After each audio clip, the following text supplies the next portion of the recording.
A paz do Senhor Jesus, querido aluno da Escola Bíblica Dominical, aqui da classe dos jovens. Eu sou o evangelista Janderson Nascimento, estou segundo vice-presidente da Assembleia de Deus aqui em Vitória da Conquista, uma igreja que é pastoreada pelo pastor Davi Oliveira Boa Sorte. E hoje, pessoal, nós chegamos na lição de número 9. Nós vamos tratar sobre um tema muito importante à luz da palavra de Deus. Nós vamos compreender hoje sobre a salvação ofertada por Jesus. Que coisa rica que a gente vai estudar hoje, tá? Ei, gente boa, você que está chegando hoje pela primeira vez, aproveita, se inscreve aí no nosso canal, tá? Ajude a gente a chegar mais longe, conquistando mais pessoas para a glória de Cristo. Deixa aí o teu likezinho, o teu joinha, porque é muito importante, ajuda a gente também, tá bom? E claro, eu quero agradecer você que está deixando aí o seu comentário. Tem gente de todas as partes do Brasil e do mundo aí. Que Deus abençoe vocês. Um beijo no teu coração, deixa aí teu comentário, coloca da onde tu tá assistindo, coloca o nome da tua cidade aí, tá bom? Que Deus te abençoe. Pega essa lição, joga nos grupos de WhatsApp aí, todo mundo que você conhecer. E eu quero lembrar você também que a gente está comentando as lições de adultos, jovens, juvenis, discipulado. Tem muita coisa boa aqui no canal, tem material para professor da escola bíblica também.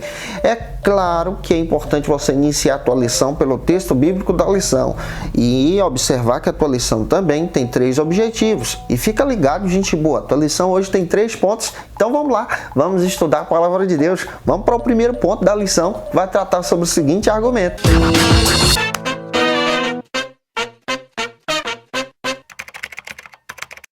Hoje nós chegamos na lição de número 9, nós vamos tratar sobre esse assunto que é importante, sobre a salvação ofertada por Jesus, e nós vamos compreender nesses 3 pontos coisas riquíssimas, como por exemplo, nós vamos entender sobre a eleição, o arrependimento e fé, a regeneração.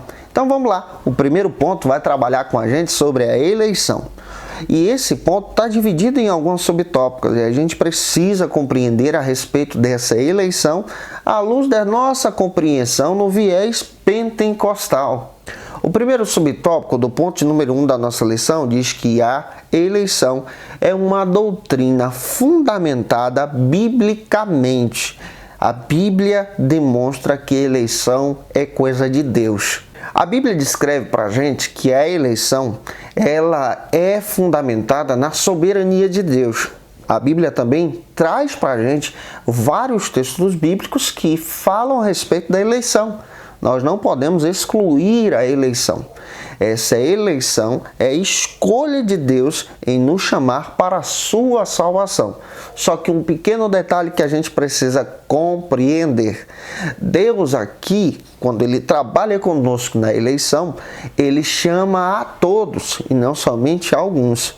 Todos nós somos eleitos em Jesus. Algumas doutrinas, como por exemplo de viés calvinista, acabam trabalhando que a eleição é somente para alguns. Nós, de viés arminianos, da sequência pentecostal, acreditamos que a eleição é biblicamente fundamentada, mas essa eleição é para todos. A oportunidade de salvação é para todos, e isso é fundamentado na própria Bíblia. E a Bíblia trabalha a eleição de diversas maneiras. Por exemplo, primeiro, Deus escolhe indivíduos para determinadas atividades. A Bíblia fala sobre isso. Deus elege pessoas para liderança, Deus elege pessoas para reinados, Deus elege pessoas para poder cuidar do seu povo. 1 Samuel, capítulo 16, versículo 8 ao 13. Deus elegeu Davi para ser rei de Israel. Isso aqui é mão de Deus, é soberania de Deus. Agora a gente precisa entender também que Deus também elege as pessoas para a salvação. Olha o que Paulo está dizendo para a gente. Romanos capítulo 8, versículo 31 ao 34. Deus usa a boca de Paulo, escrevendo para os irmãos de Roma, que Deus elegeu a todos para a salvação. Na própria carta aos Romanos. Deus também, além de eleger a todos para a salvação, Ele elege também a sua igreja para a salvação. Ou seja, se você é a igreja, você está eleito em Jesus para a salvação também. Observe o que a Bíblia está dizendo. Romanos capítulo 11, versículo 7. E outro texto que confirma essa eleição da igreja está escrito em Apocalipse capítulo 17, versículo 14. A Bíblia faz questão de dizer que Deus elege a sua igreja para a salvação. E se você é igreja, você está eleito em Deus. A Bíblia também diz que existem anjos que foram chamados, eleitos, escolhidos em Deus para uma obra específica. Olha o que está dizendo na palavra de Deus. 1 Timóteo capítulo 5, versículo 21. E outra coisa que você precisa entender também sobre a eleição é que Deus escolhe Israel, gente. O seu povo, o povo escolhido, elege Israel para ser o porta-voz também da sua salvação para as outras nações. Salmos 105, versículo 6. E outra passagem que confirma isso sobre a eleição de Israel está em Isaías 41, 8. Faça essa leitura com seus alunos em sala de aula. E quando a gente para entender sobre esse termo da eleição, esse termo da eleição divina, que é baseado biblicamente, que tem base bíblica, a gente entende uma coisa que é maravilhosa. A gente compreende que a eleição não está somente atrelada à salvação, mas sim à soberania de Deus. Deus é soberano em todo o tempo. Ele faz o que Ele quer, da maneira que Ele quer, do jeito que Ele quer e na hora que Ele quer. Ele escolhe quem Ele deseja para ser chamado para uma obra, para ser salvo. Deus, Ele intervém. E isso aqui é soberania divina. E a Bíblia fala que esse Deus, Ele trabalha de maneiras assim magníficas. Por exemplo, quando nós paramos para pensar a respeito dessa soberania divina, nós conhecemos um pouco a respeito desse aspecto do caráter divino. Como assim? Deus, Ele trabalha na sua persistência. Ou seja, Deus é persistente quando Ele decide salvar alguém. E essa persistência está atrelada à sua onisciência, que é a capacidade de saber de todas as coisas antes mesmo que essas coisas aconteçam. Então, se Deus escolhe alguém, Ele está escolhendo alguém porque Ele sabe do seu projeto. Ele já conhece tudo, Ele já sabe de tudo. Outra coisa que você percebe também, atrelado ao caráter de Deus na sua soberania, Deus é paciente. Deus é paciente e Ele trabalha nessa paciência para conquistar aquele que Ele deseja para a salvação. Então aqui a gente está compreendendo que a soberania é clara. Aqui também a gente entende que além da sua persistência tem a paciência.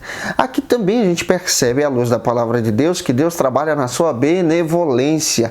Ele faz de tudo para resgatar aquele que Ele deseja para a obra da sua salvação. Então você percebe à luz da palavra de Deus que esse Deus é soberano, que esse Deus Ele age, que esse Deus Ele opera. E quando Ele decide salvar, Ele faz da maneira que Ele quer. Vamos avançar agora para o segundo subtópico, para entender um pouco mais a respeito desse argumento sobre a eleição. A urgência da correspondência à dignidade dessa eleição. Deus, Ele nos elege. No segundo subtópico a gente vai entender isso. É claro que a gente já compreendeu à luz da palavra de Deus no primeiro, mas agora no segundo você vai entender que Deus te elege, mas Deus também Ele tem urgência que você corresponda a essa eleição. 2 de Pedro, capítulo 1, versículo 10. Pedrão, gente boa, faz questão de dizer para os irmãos da igreja não desperdiçarem a graça. Deus, Ele te elegeu, a graça foi te dada, Ele te escolheu para a salvação. 2 Timóteo, capítulo 2, versículo 10. Paulo, ensinando a Timóteo, ele faz questão de falar e orar com Timóteo a respeito daqueles que não corresponderam a essa graça. Deus, Ele te elege, mas Ele também aguarda que você corresponda a essa salvação. E aqui a gente acaba entendendo um argumento que a gente vai estudar um pouquinho adiante, a respeito desse livre-arbítrio. Deus, Ele te escolheu para a salvação, mas Ele deseja que você corresponda a essa salvação, que você responda a essa salvação pelo seu desejo, porque você quer escolher a Cristo, a essa eleição. E Hebreus capítulo 9, versículo 28, está escrito na palavra de Deus que nós devemos viver aguardando essa segunda vinda, porque nós decidimos aceitar essa eleição que é dada por Deus, pela vontade de Deus. Ele nos escolheu sem a gente merecer, sem a gente pedir. Ele foi lá e fez isso. Ele já nos escolheu desde desde o fundamento do mundo. Antes mesmo disso, ele já nos chamou. Vamos avançar agora para o terceiro subtópico. O que não é eleição? Esse é o terceiro subtópico. Vamos observar isso à luz da palavra de Deus. A doutrina da eleição, ela não pode ser entendida como um instrumento perverso utilizado pelo próprio Deus para poder influenciar as pessoas para a salvação. Não é assim que funciona. E a eleição não é o momento em que Deus escolhe alguns para a salvação e outros para a condenação. E a eleição não é um instrumento para você justificar a tua santidade, porque você foi escolhido para ser salvo, e um instrumento para justificar os teus pecados, porque você foi escolhido para a condenação. Não funciona assim. A eleição é um instrumento em que Deus escolhe a todos, dá oportunidade para todos. E a eleição aguarda ser correspondida. É isso que a gente está estudando no primeiro subtópico. Não é instrumento carrasco de Deus, mas é sim um instrumento de graça. Deus dá oportunidade para todos. E a única coisa que nós devemos fazer é corresponder essa eleição tendo uma vida santa, aceitando a Cristo e a vontade dessa soberania.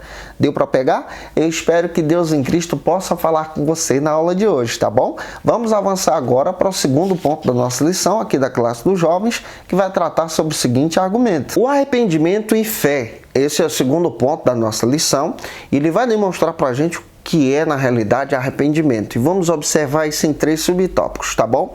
Vamos observar isso pela luz da palavra de Deus. O primeiro subtópico trata sobre o seguinte argumento aqui na Escola Bíblica Dominical: o arrependimento como uma obra divina. Esse é o primeiro subtópico do ponto número 2 aqui da classe dos jovens.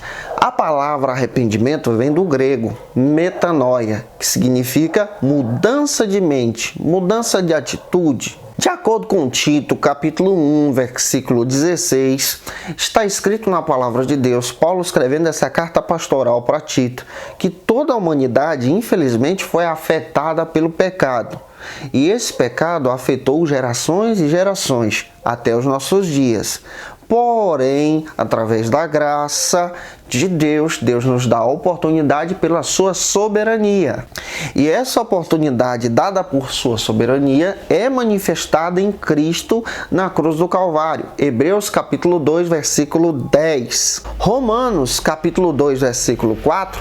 A Bíblia faz questão de dizer que para aceitar essa graça salvadora em Jesus, nós precisamos ter exatamente essa atitude, essa metanoia, a ideia de abraçar a Cristo se arrependendo, mudando também as nossas atitudes passadas, parando de praticá-las, mas agora agradando a Cristo.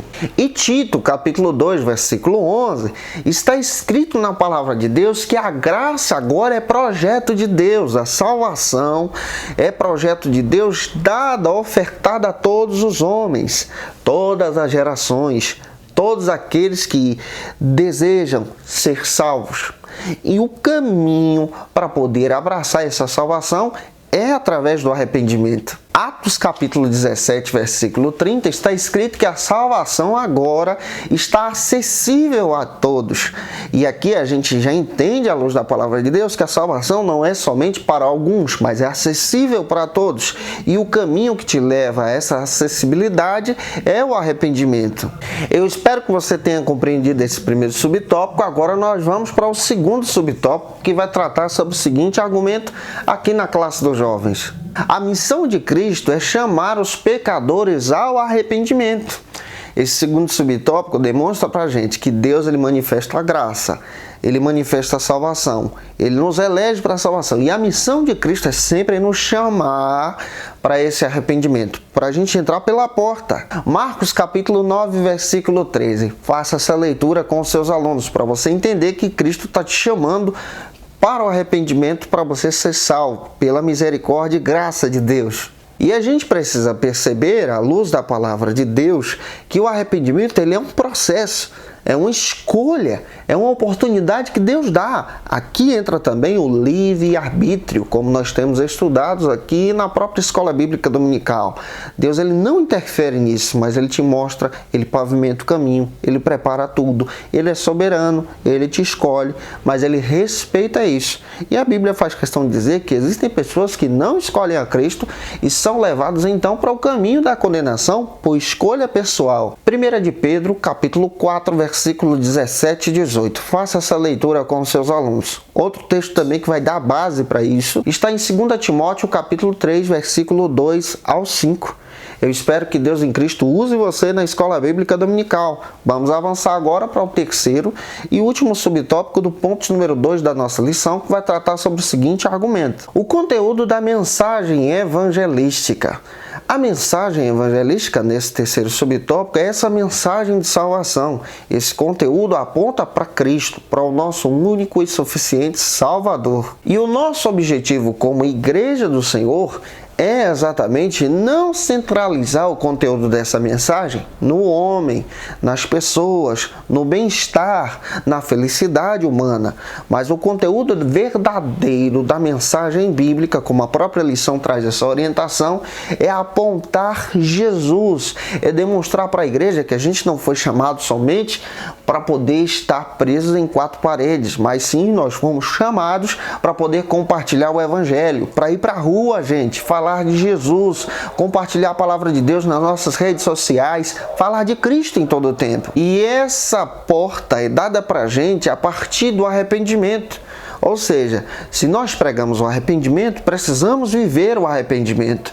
E esse arrependimento demonstra também nas nossas atitudes diárias. Olha o que o texto bíblico diz.